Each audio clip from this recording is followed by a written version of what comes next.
Hey, welcome to another video. I'm Led with Gamers Keep, and welcome to Rapid Review, where we give you the official review in less than 10 minutes. In this video, we're going over Peak. Honestly, this game kind of took me by surprise. I went into it knowing pretty much nothing, just that a lot of people were enjoying it, and that my wife was like, dude, get this. So here we are. I gathered two buddies of mine and roped them in to play with me, and we're having a great time. I'm seeing this common trend, and it must be speaking to a desired market right now for goofy and silly multiplayer games to just have fun with your friends, like Content Warning or Repo or a third example that I can't think of right now.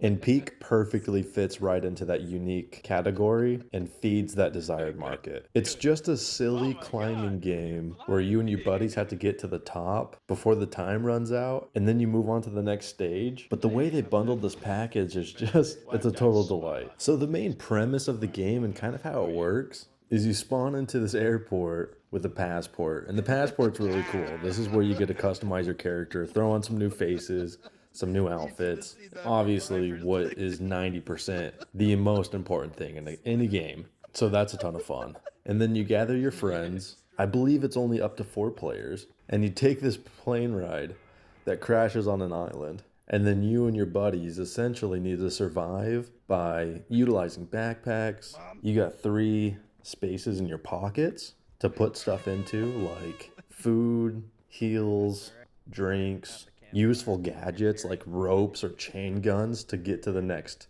height. And then you climb to the top of the mountain before the time runs out. And the way they do this is this slow fog that rises from the bottom up. So if you're too slow, you kind of get swallowed up. And then once you get to the end, if anyone dies, you're able to revive them at this totem statue.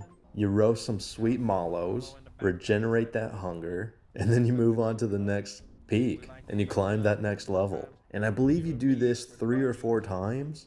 Though, to be honest with you, I haven't beaten all the levels yet. With my initial thoughts out of the way, let's move on to the categories, shall we? Problems. Before we get into it, be sure to give a like and subscribe so I can feed my 5 wives and 23 children. Papa, my Camberley is a Rambly. Not now, number 17. Papa's working, you scrawny little rascal. You know, with this being from a smaller developer, there is the expectation of a mild amount of jankiness and maybe some minor bugs, which it does have, but honestly, overall it's pretty fleshed out.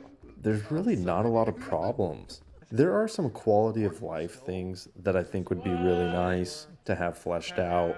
For example, when you use your backpack and you need to put something on your backpack, you gotta take your backpack off, go to the item, put the thing into the backpack, and then put the backpack back on, which, I mean, it makes sense, but it would be nice if you didn't have to risk dropping your backpack down a freaking cliff just to throw a granola bar in there. So small things like that would be nice to have quality of life improvements. And I suppose one annoyance that's worth mentioning is when somebody dies, they have to wait for the others to get to the checkpoint.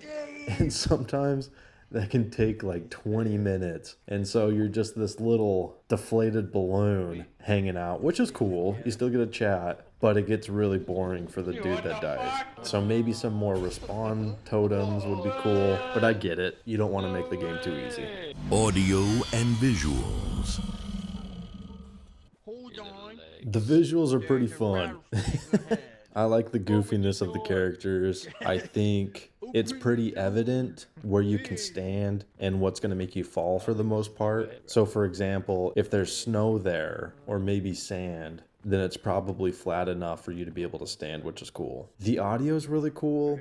I love the proximity chat. Only thing that I would add is maybe just a little bit more ambient noise. It does end up feeling a little quiet, but for the most part, it's not something I'm thinking too much about. I'm usually laughing my ass off with my buddies.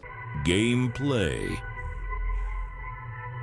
Super duper freaking fun. And I think the coolest element that they really bring into this that absolutely shines is how they did the health and stamina bar as the same thing. So you're given a full bar, which is your stamina and your health. And as you get hurt, a small bar will be added that takes away from your stamina. And if you get hurt or you get hungry or poisoned or tired, all of these effects add up in that bar and take away from your total stamina. And if it hits 0, then you're dead. So really interesting mechanic, but I think ingenious, very creative, and gives a lot of challenge and depth to how you play the game. I love how your characters look. I love how your characters kind of flop around. I love that squishiness when you're climbing everything. Really cool, really fun. It feels good. And overall, I think they just did a fantastic job.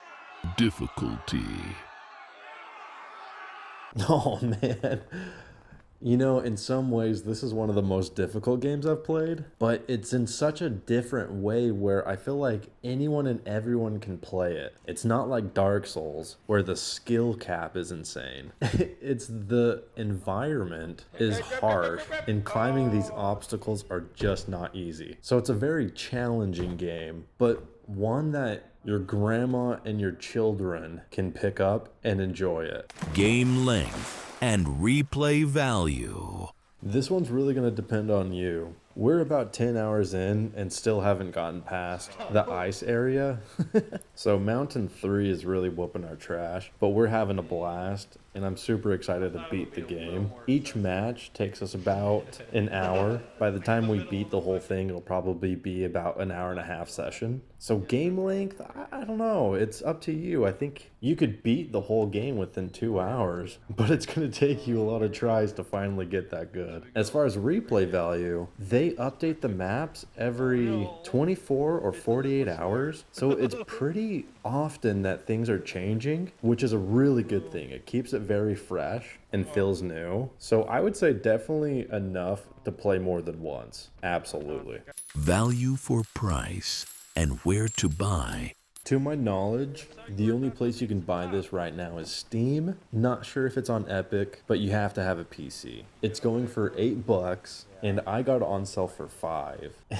And I would pay for it twice over if I had to. For $8 to have this much fun and get this much value out of a game is just 5 thumbs up. I'm stoked. Would I recommend? Yeah, oh, come on, absolutely. It's so much fun. I love games that I can play with my friends. Sometimes it feels hard to play single player games just because even though I don't get out much, I enjoy the company and laughs with my buds. And this is one of those games that really captures that element perfectly. And I think that's why the market is so hot right now for these type of silly, cheap games, because your friends get to play together and laugh and enjoy it. So definitely get it. It's a really good challenge and full of hilarity, so kind of everything you want out of a video game. But that's it for my time, so thank you so much for hanging out this long. I really appreciate you and hope you have a wonderful day. Susan, take it away, sugar. Don't forget to like and subscribe so Led can feed his poor children. We are building an incredible website at gamerskeep.com, which will be coming out soon, so get ready to be a part of a good time. We will see you beauties in the next video.